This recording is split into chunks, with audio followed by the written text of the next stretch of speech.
but it's like most basic, okay? What do you gain by being a victim? And what do you gain by not being a victim?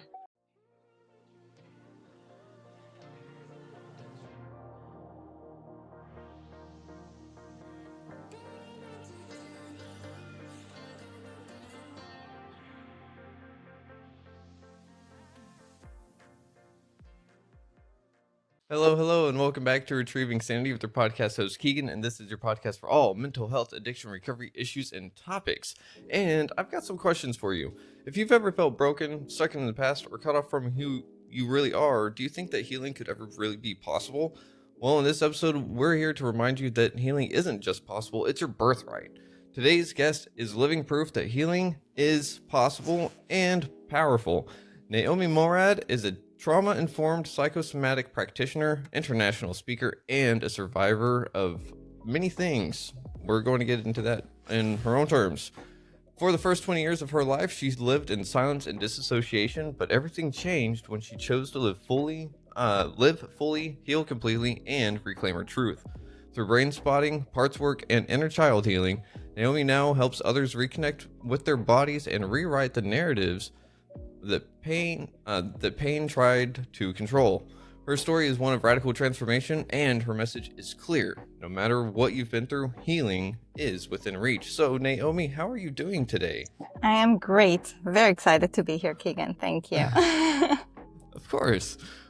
You've got one heck of a story, and not only that, but you've turned it into helping so many other people that have either been through something similar or just feel like they're in the darkness and there's no way out. But like, how did you get to this point? What brought you, how did Naomi get made? You know? How did I get to this point?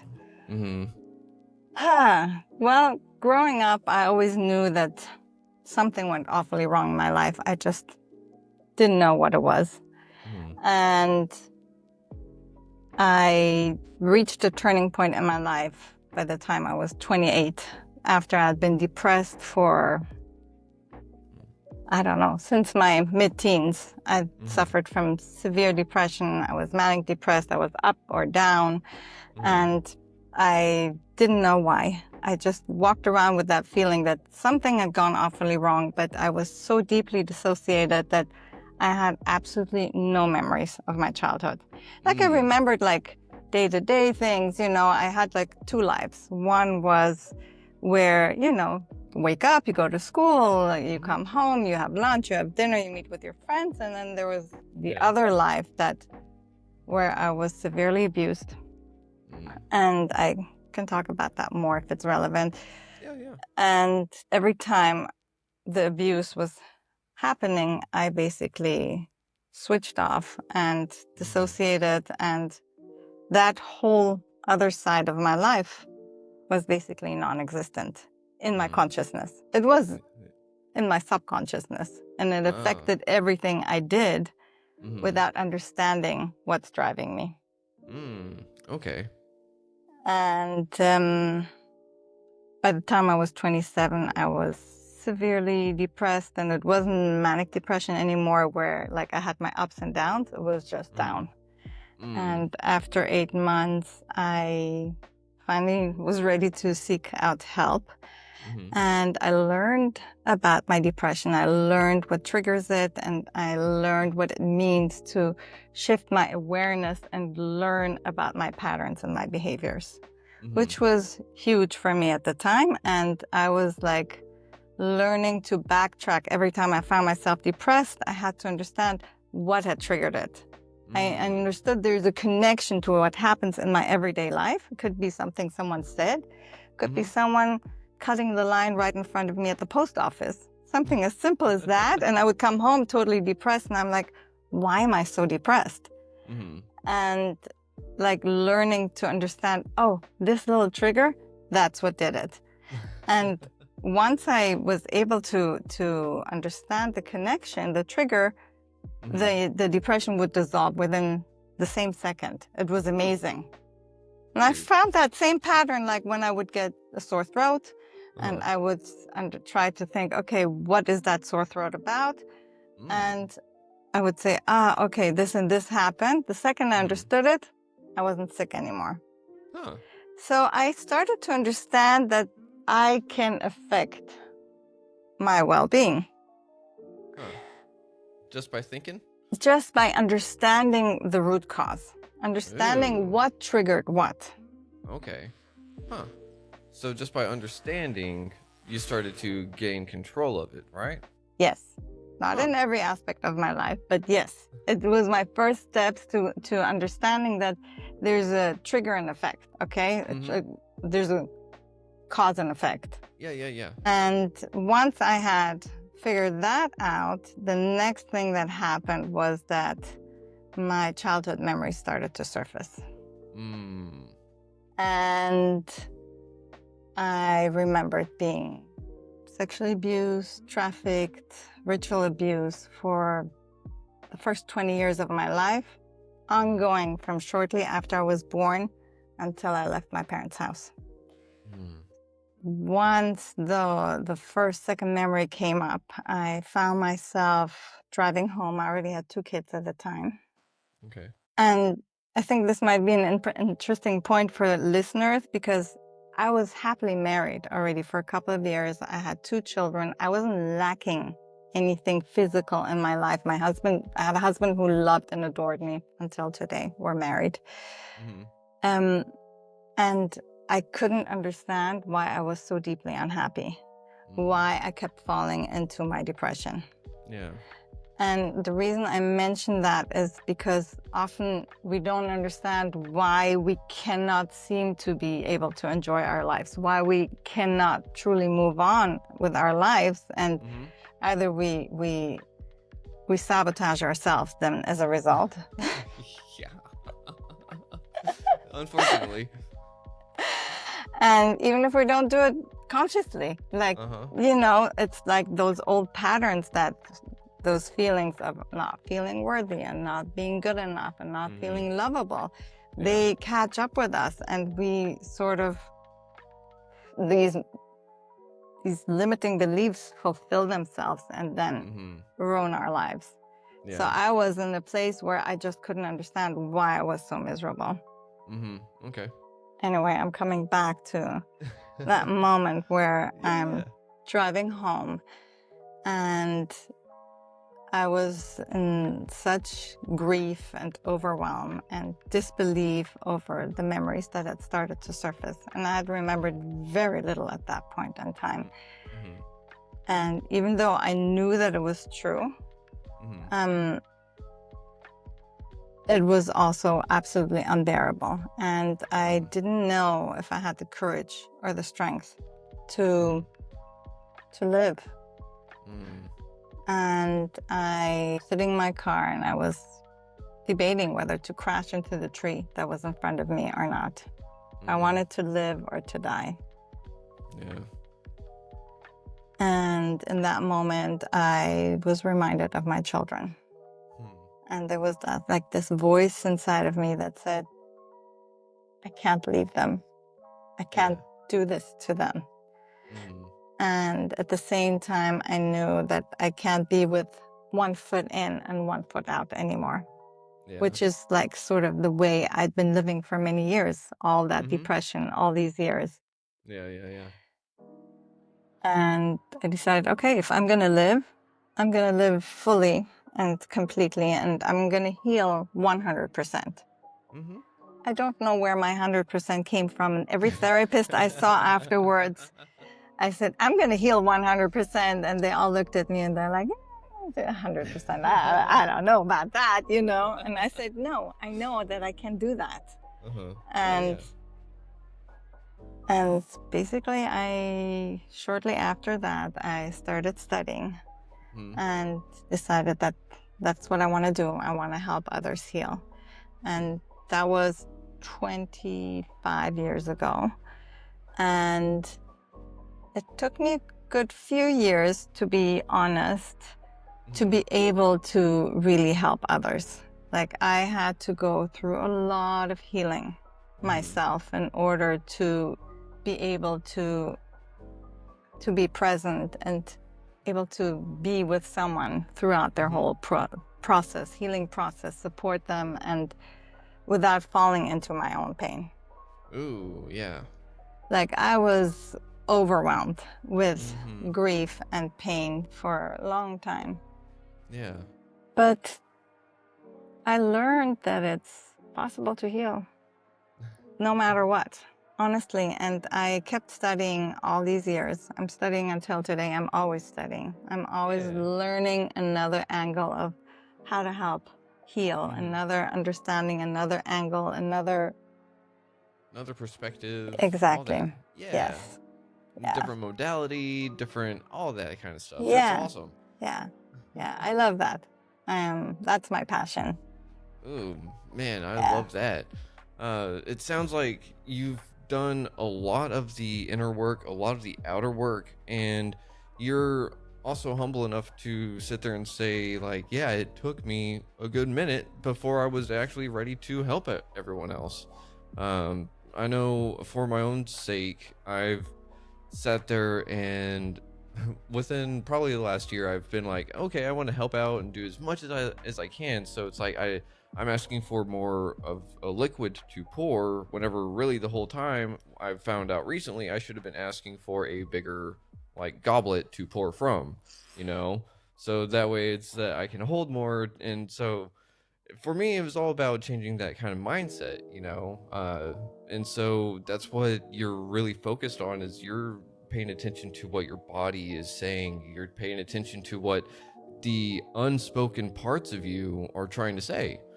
And that's not easy to do, especially whenever you have a bunch of repressed childhood emotions come up, and so do you think that is what kept you so confined to yourself, was the childhood emotions and memories and all that? What do you mean when you say confined to myself? So whenever you felt so disassociated from reality and stuff like that, right?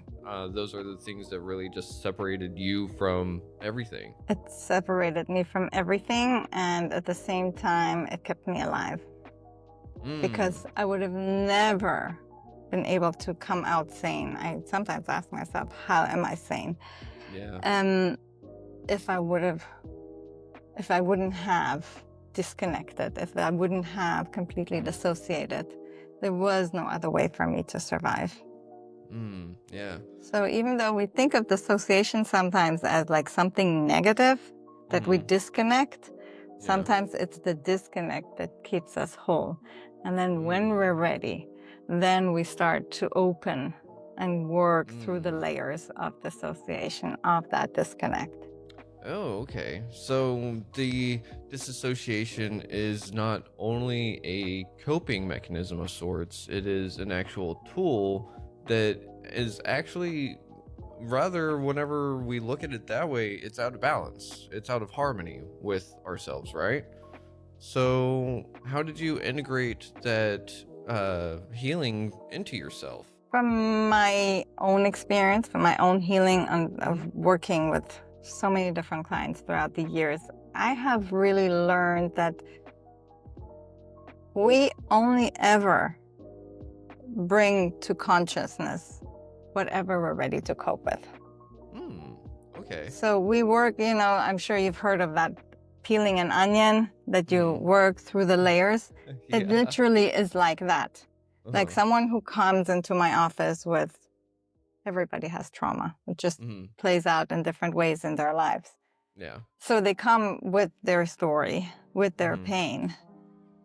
In the first session, we will never go right directly to the core and the heart of the deepest pain. It's not possible, because our psyche, our subconsciousness won't allow. It's like we have like stranger danger. Yes. It's not even. Think of it like warning systems, okay, that we have automatically built in. Like that's the vision that comes from me. Like, okay, and there's like 10 warning systems. There's much more than that. And then it's like you go to the first, And not even the first. Maybe you just go to part of the first, and then another part, until you're ready to enter the next phase, which is the second, which is deeper part of healing. And we cope with whatever we're ready to deal with. And we never bring up a memory or emotion that we can't deal with. It might be very difficult to work through. It might be painful. But when it comes to consciousness, that means we have the strength and the capability to work through it. Okay. Yeah. It's like a protective mechanism. Yeah. It's like our... Yeah, go ahead. I was just going to say, it's weird that, like, ourselves know ourselves to that point, but we don't know ourselves that we know ourselves that we know ourselves. Like, how does that work? How, like, where's the disconnect between our conscious and our subconscious? It's really exactly the way you put it. I couldn't have said it more accurately. We don't know so many things about ourselves. We just don't, because that's our subconscious that keeps us safe. It's think of it that way. Our subconscious knows exactly how much or how little information to reveal at each given moment in time. It's like our whole consciousness, our soul, our subconscious. I feel like there's so many different parts connected to that work with one another that we're not even aware of consciously. Yeah. And we just know. Like, and again, it's not something from here. That's why I love the psychosomatic work that I do. Yeah. Because when we are in talk therapy, everything comes from our neocortex, from our logical thinking brain. And there's only so much information that we have stored here. And it's not just so much information, there's only so much we can understand and process from here. Yeah. It's like, you ask me something that is very neocortical. It's like very logic. I want to understand that A equals B, or, but it's not like that, because there's so many components. And the work that I do is, think about it, even as you and I are talking right now, if we were to pay attention what's happening in our bodies right now, you would notice that your body's holding in a certain way, or maybe something with your breath, or I can say, like, I feel some, like, pressure, tension in my chest right now. My heart rate is slightly elevated. There's things that are happening all the time as we're walking through life. Oh, yeah. And it's the same way, like, when you're scared, you feel it in your body. You can even tell on someone else often. You can say, oh, that guy is really scared. Just by looking at them, you get a sense, a feel for that. And the same way when we're sad or happy. So everything is registered in our bodies and in our subconscious, in our emotional part of the brain. So we have the frontal cortex, and then we have the back part of the brain, which is where all of our feelings, emotions, memories get stored, that we don't necessarily have access to. It's also where we have those automatic reactions, where someone pushes your buttons and you suddenly react. Yeah. Okay. Oh. So with your psychosomatic therapy kind of work, you listen to the body, correct? So for me, whenever you were talking about the talk therapy, it was like, oh yeah, it's definitely all up here. But for myself, a lot of my, like, deeper healing with myself, I have to verbally process everything. Like, if I stay stuck in my head, I will dig a hole really quick and I don't really get out of it. But if I just talk out loud, it works. But I find that a lot of my answers come from my gut. Does that make sense? Absolutely. And I totally relate to what you say. I'm a verbal processor too.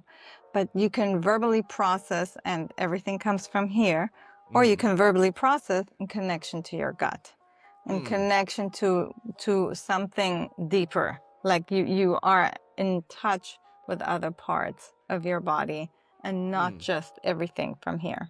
It's a very different kind of processing.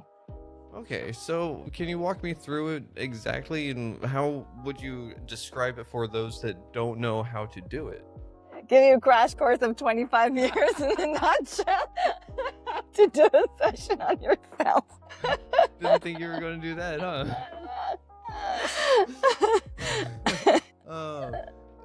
I mean, because a lot of people, whenever they hear like listen to your body or listen to your gut, one of the things that you kind of mentioned was like the fear. And the thing is that in my experience, excitement and fear are almost the exact same thing in my belly. You know, it's like, ooh, the butterfly feeling is like, oh wait, crap, is this good or is this bad about to happen? Like, which one is it? And being anxious, I go like, okay, that's a bad feeling. We're going to go with everything red alert. We're going to stay on just like, you know, but at the same time, if it were something I was actually excited for, it pushes me away from opportunities. It closes doors before they are allowed to be presented, and so on and so forth. So how would you guide someone to differentiate between excitement and fear? That's a very good question. I'm thinking how to answer that. You're good. Because I mean, everyone's different, so I'll talk about gut feeling first. Okay. Okay, because that's the first thing you brought up, and that's easier to answer. Okay. You know how sometimes you intuitively have, like, should I do this or not? And intuitively something tells you, don't touch, don't go there. Yeah. And then your mind kicks in and says, come on, Keegan, it's not such a big deal. It's going to be fun. It's going to be fine. And your gut says, no, I really don't want to go there. That's not a good place for me. And your mind says, you know, it's going to be fun. You're going to see this and that. And, you know, your mind starts to play tricks on you and tries to convince you. Mm-hmm. That's the red sign. Oh, okay. Okay? Because our gut knows that first instinct that we heard, even if it doesn't make sense to us in that moment, even if it's very inconvenient, and it's going to be much more embarrassing to say, hey, sorry, mom, dad, friend, whatever, I'm not coming for dinner. Because you know it's not a good place for you to hang out right now. And you just need to stay where you are. Yeah. But having that confrontation is so uncomfortable that you'll override that gut feeling and you'll go anywhere. Yeah. And it can be also regarding a job. Sometimes people will have like a queasy feeling about a certain person or a job. It can be on a date. You know, you go out with someone. So, oh my God, I have so many clients. You know, they go out on a date. And it's like, I usually see them like after the damage has been done. But whenever I take people back to that first date and I'll ask them, what was that like? And I really like they reconnect to that first feeling. There were red flags all over the place.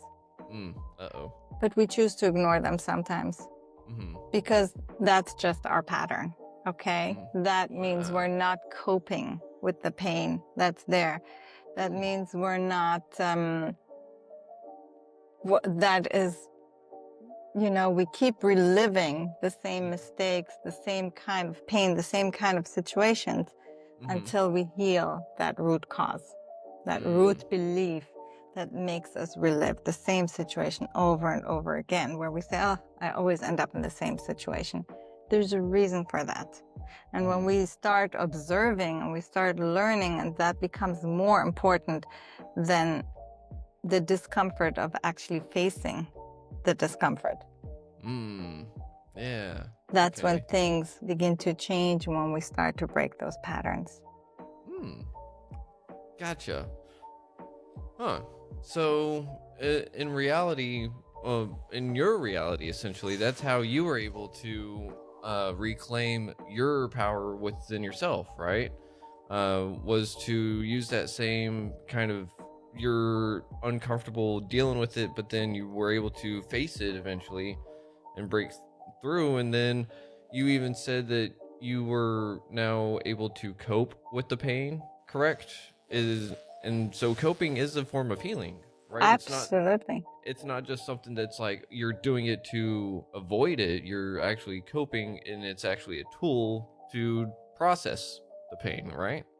I would even turn it around. I would say processing the pain Mm-hmm. and becoming present to the feelings and emotions and observing and learning and allowing yourself to feel it, you're coping. Ooh. Oh, okay. Uh, Oh. Huh. Damn. I've been thinking of coping wrong this whole time. Huh. Hmm. That's interesting. So, if we're thinking about coping a little bit wrong, we're probably thinking about integration and pain a whole different way too, huh? Probably. What do you mean by integration and pain? Well, so one of the things with pain I've learned is that there's a growth mindset to it. Like, if there's something I can get out of it, then it was worth it, you know? But not necessarily every situation has that kind of situation to where it's like, hey, you can get something out of it, right? Or is there something that you can get out of pain inherently? Again, I often play that game with clients. And I'll ask them, what do you gain by... That's the last one. I did one like that with a client a few days ago. I don't remember the exact situation, but it's like most basic, okay? What do you gain by being a victim? And what do you gain by not being a victim? And I wouldn't ask, what do you gain by not being the victim? I would ask, what do you gain by taking responsibility? Ooh, okay, yeah. Because being a victim is the opposite of taking responsibility. And you won't believe it, people have very long lists of why it's worthwhile being a victim. And even though they're suffering and they're a victim and people do bad things to them and they feel like, they're always a victim, but you get a lot of attention. The attention is a big thing. Okay, people feel sorry for you. People will do things for you. There's a lot of gains. You sort of like keep people in your area, like they feel guilty because you're a victim, so they feel guilty and they feel like they have to help you, they have to do certain things for you that they usually wouldn't do, but because it's poor you, they'll go out of their way to do things. So there's like, and everybody has their own reasons. It's not the same for everyone, but that's like the most common. And then if you'll ask them, what do you gain by taking responsibility? It helps the person to do like a switch in their brain. And by gaining responsibility, I can make healthier decisions. I can do this and that. I can do... And again, it's very individual, but it's like opening different parts of your brain and learning about yourself. Okay. Huh. So, yeah, that would actually mean you're able to work with different aspects of yourself in different lights that you weren't able to previously see. But at the same time, you have to be able to trust yourself in what you're saying to yourself, right? Or you have to be able to trust what you're feeling with yourself, I guess, is the biggest thing. Yes. And that can be very confusing. And I think that it's very helpful to also work with someone. I would not... I think there's a lot of work that we can do on our own. And then there's something about choosing to work with a therapist, someone who does guide you, someone who does reflect back to you, and someone who holds that frame, the energy for you as you process. Yeah. And guide you through it. Yeah. Because it's one of those things that if we were able to get ourselves out entirely, we probably already would have, Yeah. But there's nothing wrong with that either, right? Wanting to help yourself out of a bad situation. I think one is not instead of the other. We can work on ourselves and dedicate X amount of time every day, every week, whatever works for the individual. At the same time, also work with somebody else, work with a therapist to take you deeper, to take you to the next step. Yeah. I think together it works really well. When we do our own work, as well as work with someone. Yeah. And I think you just said something that just kind of made my brain click. And I don't know if this is kind of what you're meaning necessarily, but essentially every action that we're doing, if we're choosing to be healing, can be a healing action. Yeah, yeah, yeah. So it's really all in the small things that really add up. We don't have to wait for that big therapy session to get healing underway. We can do everything that we need to do in between the big sessions, right? Absolutely. It's like where your focus is. Mm-hmm. Okay. You know, it's like when you buy a new car. You see that car everywhere in the street, don't Yeah. you? It's like, oh my God, everybody's got the blue Mazda, whatever, you know? Yeah. It's everywhere. And it's like that with everything in our lives. It's like when you started your podcast, you probably suddenly met all sorts of people. Oh, you're also doing podcasts? Oh, really? What is your podcast about? Yeah. Because that's where your focus is. Mm. And it's like that with everything in life. When your focus is on healing, then you will attract, and the right people will come your way that will be able to help you heal. And all of your focus is on that part of like, okay, is this good for me? Will this help me? Yes, I think I would really like that. Or I need something else. I need some physical exercise that will be the right thing for me. So everything you will do is in that focus and of healing. Okay. Or buying a car, or whatever it is where your focus is in your life right now. Or for women getting pregnant. Like when I was pregnant, I have 4 kids. Every time I was pregnant, I would see everyone is pregnant. Like, oh my God, so many women are pregnant. They're there all the time, I'm sure, but I cannot see them in my everyday life. That's fair. That is fair. It's really interesting how depending on what we're focusing on depends on what presents itself to us. And I think that it's really interesting that, you know, sometimes whenever we're thinking about those people that portray themselves as like light bringers or whatever, the ones that are like super into like I don't know how else to say it, but sometimes appearances are not necessarily what they are. And that's what kind of been my experience. Like if someone appears to be on that super healing journey, they're actually running from a lot more stuff, and they got to be a little bit more careful around them, you know?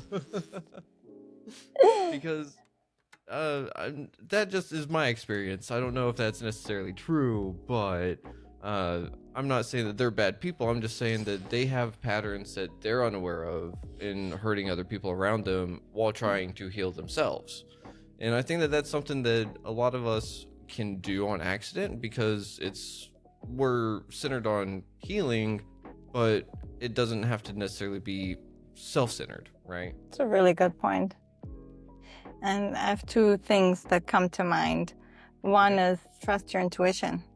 And if you get a sense that that person, like, there's a lot of, yeah, look how great I'm doing to the outside world, and, you know, I've got it all under control. And your sensors say, hey, something doesn't feel good about this person, then trust that. That's number 1. And number 2, yes, being in this world for 25 years, I have met many people who are, it's almost like a healer's ego that develops for people. And you're not allowed to be flawed, and you have to have it all under control, and there is no such thing. There is no such thing. I can tell you, even me, after 25 years of doing this work on myself, and I never stopped my own healing process, and helping so many others heal on their journeys, there's always another layer to heal.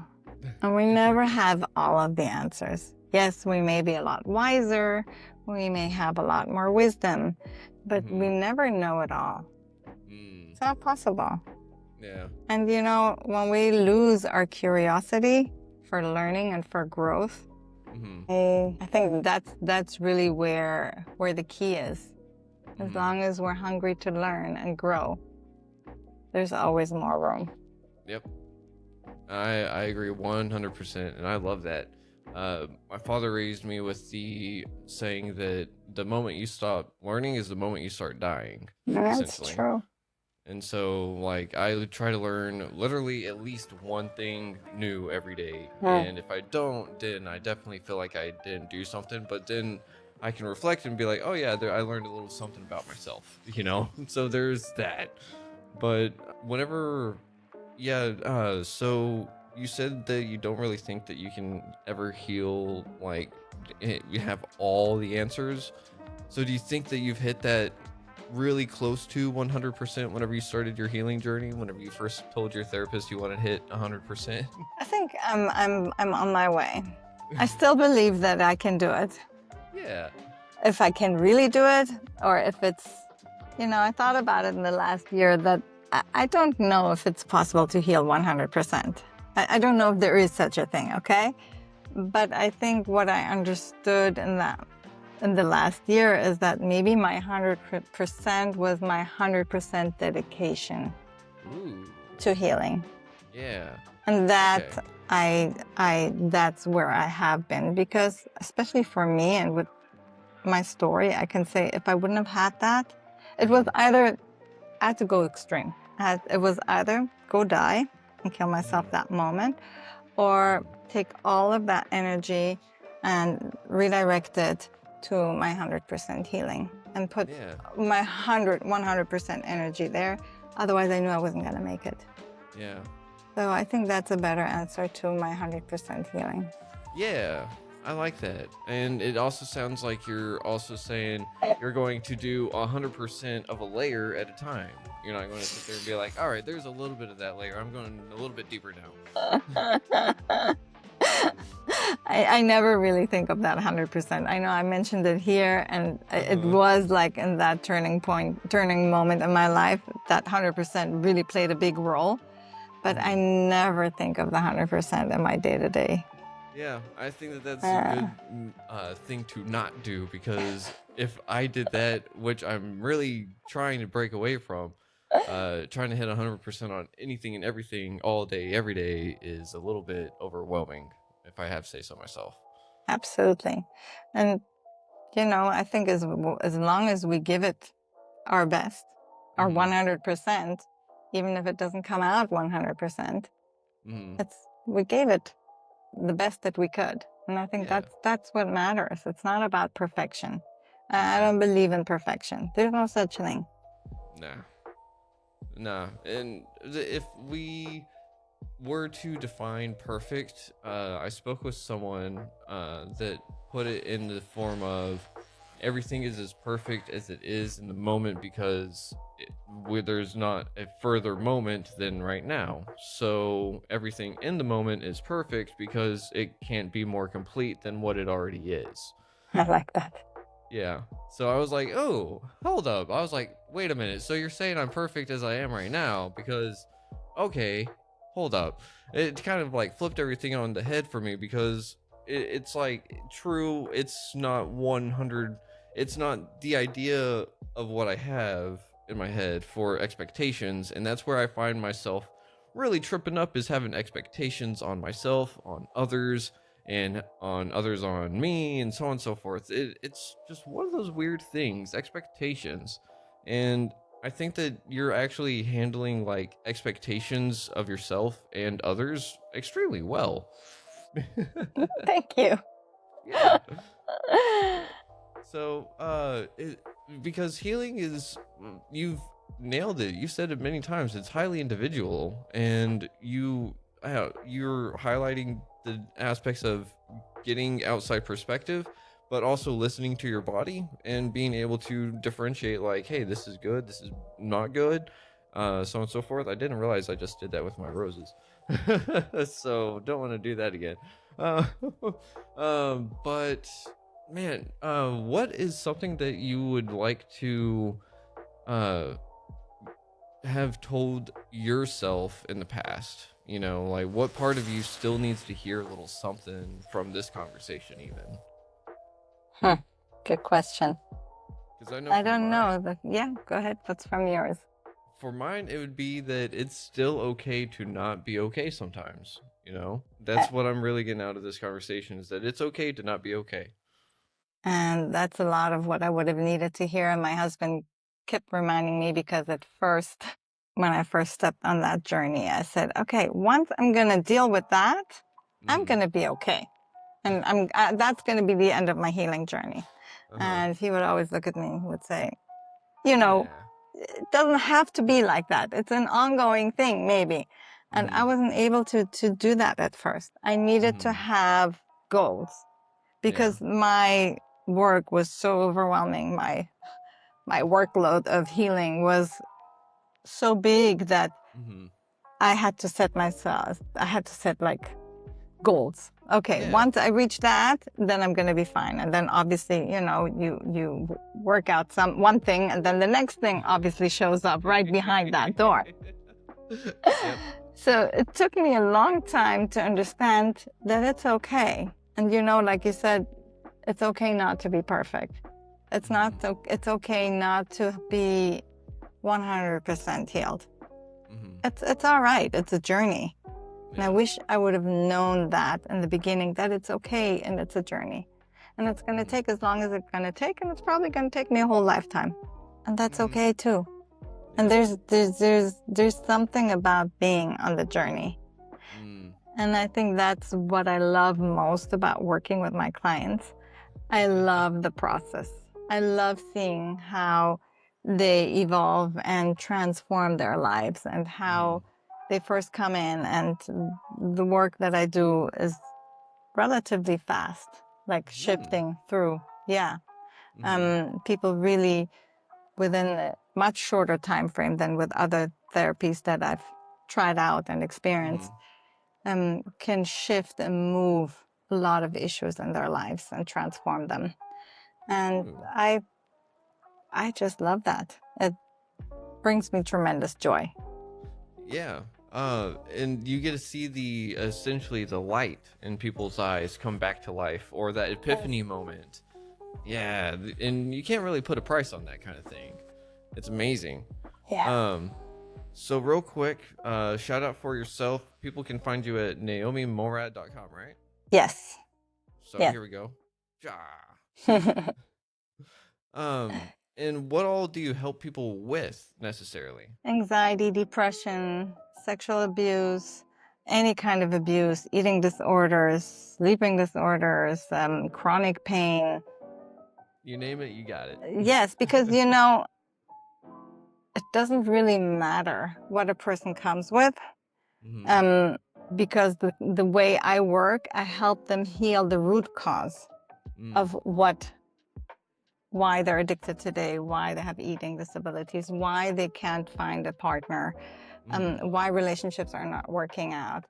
When we heal the root cause, that's when we heal the problem. Yeah.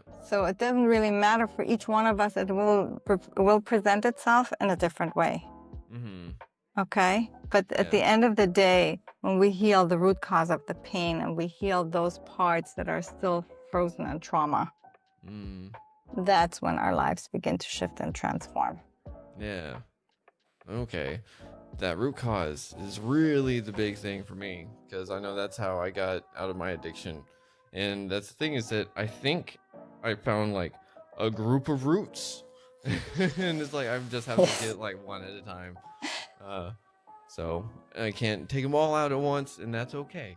That's the only way. And that's what I spoke about before. It's working through the layers. You can't take all the roots out all at once. It's not possible. Because it's one at a time. Yeah. I think if we try to do that, we'd lose who ourselves is. That's not how you say that sentence. We'd lose who ourselves are. We'd lose the sense of ourselves. There we go. Yeah. You would rip away your whole foundation all at once without having healed those different parts. Yeah. It's weird the pain became the foundation upon which we built ourselves. Yeah. I wonder why some people don't want to heal. Yeah. We gained something by the pain. We gained something from that. Damn. That sucks. And that's okay. And as we heal, we transform that and we keep those parts that serve us and we let go of what doesn't serve us anymore. Yep. And I think that's still just a hard part, is figuring out what was it that served and what is it that does not serve anymore. Some people just have that guilty pleasure. But even that can be healed. There we go. It's part of the healing process, that guilt. Gotcha. Well, real quick, we are getting to the point where we're going to break off to our game show, if that's okay. Sure. All right. So, real quick, everyone out there, go to naomimorad.com to check out her website and all the things that she has to offer, because holy cow, if this conversation is this good, you've got to check out what she can do for you, because, oh man, like, I've taken away a lot of good stuff from this already, so I hope y'all have as well. But let's see. Today we are playing a game called Truth Fractals. So, Naomi, this next segment is called Truth Fractals. I'm going to offer you a single word or a short phrase, each one a tiny shard of the healing journey. And your job is to reflect back a single truth, an insight, or a little spark that shows us the depth of it. So think of it like catching light in a broken mirror. What truth still shines through? Okay. Are you ready to play? I'm ready. Alrighty. So, we'll start off with the prompt for forgiveness. What do you got for that? Forgiveness. When we think of forgiveness, we often think about forgiving others and the inability to forgive those that hurt us. But from the work I do, it's very, like, the more we heal ourselves, the more we can forgive ourselves. And the more we forgive and heal our own parts, the anger and the rage that we feel towards those that have hurt us just starts to disintegrate. It's like magic. Okay. So work on forgiveness of self. Yeah. And work of forgiveness of self is really working through the layers of pain that we carry. Okay. Ooh, I like that. Thank you. Thank you. Number 2, body. Body. Yep. Every issue is in the tissue. Every issue is in the tissue. I like that. Yeah. So you're saying that you can definitely work through your whole body to release some pain. That means that every emotion, every trauma, everything is registered in our bodies as well. So we have to, that's why there's no difference for me if someone comes with a physical issue or they come with emotional issues. Because the physical issue is just another translation of emotional stuckness of some kind. Huh. Yeah. Okay. Look at that. Learning something else new. Love it. Number 3, silence. Silence. I like silence. I think silence, there's many things with silence. Silence, meditation, being in silence, silencing the mind. When we have to talk all the time or fill our space with noise or having the TV running all the time or being on the phone all the time, it comes instead of being with something else. That means it comes instead of feeling what part of you wants you to hear and feel. Like we keep pushing those voices, those parts aside. And they will keep pushing again and come out through illness, through restlessness, through other ways. So there's a lot to say about silence. Oh, okay. We'll have to revisit that someday. All right. Number 4, voice. What comes for me with voice is that every part of us has a voice. Every younger part that is frozen in pain has a voice. Our anger has a voice. Our sadness has a voice. Our shoulder pain has a voice. Every part has a voice. And when we start listening, that's where we start healing. Ooh, I like that. Thank you. This one. Number 5, safety. Safety. Safety is not something outside of us, but something that we create inside of us. Okay. I like that a lot. Number 6, dissociation. Lifesaver. Okay. Only happens in order to save our lives. There's a reason for dissociation. And when we're ready to look at the things that we have dissociated from, that means we're ready to deal with it. And sometimes we never will. And sometimes we do it in bits and pieces. Yeah. Ooh, I like that. Thank you. Welcome. Number 7, power.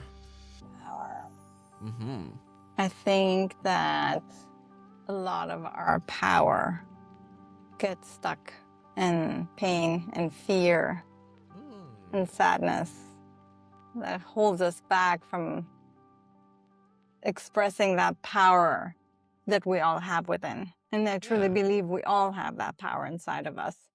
And again, that's just my world. The more we heal, the more we get in touch with that power that is within each and every one of you. Oh, man. I've never thought about it that way. Powers being stuck in your pain. Ooh, I like that. All right. Number 8, motherhood. I love motherhood. Motherhood. Best thing that ever happened to me being a mom. So much to learn, so much to grow, so much to love, so much love to receive. And again, so much healing, because every button your kids push in you, and they will push, I don't know if you have children, but they will push every single button that can be pushed inside of you. And when you're willing to look instead of fight back, wow. Damn. Limitless. Ooh, limitless. That's a really good word. I like that. All right. Number 9, and we'll make this the last one for today. Choice. Choice is a big one, because I think there's a lot of confusion about what choice actually means. Okay. And the only choice we have is how we show up in everything we do. I cannot control what's happening outside of me, but I can choose the way I react to the circumstances that are thrown at me. Yeah. So that's where we have choice. Okay. It's who we are in everything that we do and what we do with it. Okay. That's a really good way to reframe choice and to look at it in the way that we have power with our choice. I like that. So, Naomi, since you have played our game of truth fractals and you've helped us answer some needed verbiage in our healing process journey, then you have pardon me, you have earned the honorary title of the Mirror Breaker for Retrieving Sanity, because healing doesn't start until the mirror breaks. Oh, okay. Thank you. Yeah, of course. I hope it's a fitting title, but I do have one more question for you. Sure. The name of this podcast is Retrieving Sanity, and we explore how all facets of living life impact mental health. Looking at the incredible motley adventures of your life, what does retrieving sanity personally mean to you today, and what's one practice or perspective that you believe is crucial for anyone on that journey? Retrieving sanity really appeals to me, that wording, because for many years I was afraid. My biggest fear at the beginning of my journey, and when I say the beginning, the first 10 years, was to go insane. Yeah. That the pain was going to be so overwhelming that I was going to lose it. I was going to lose my sanity. So, and then it's funny, like one of the therapists I worked with, or actually he's one of the teachers I studied with, and he says, the person that is afraid of losing their sanity is not the one that's losing their sanity. Because the one that's losing his sanity wouldn't even think that he might be insane. Mm-hmm. Oh, I like that. Yeah. Yeah. Awesome. Yeah. Okay. So be a little bit mindful of your sanity and you won't lose it, right? Keep on healing, and Yeah. you'll learn, and through the healing you will regain your power that we spoke about. Mm-hmm. And losing sanity is not going to be an issue anymore. You're basically retrieving your sanity with every step of the way of your healing. Okay. I love that. We need to like make that the little tagline or something on the website or something.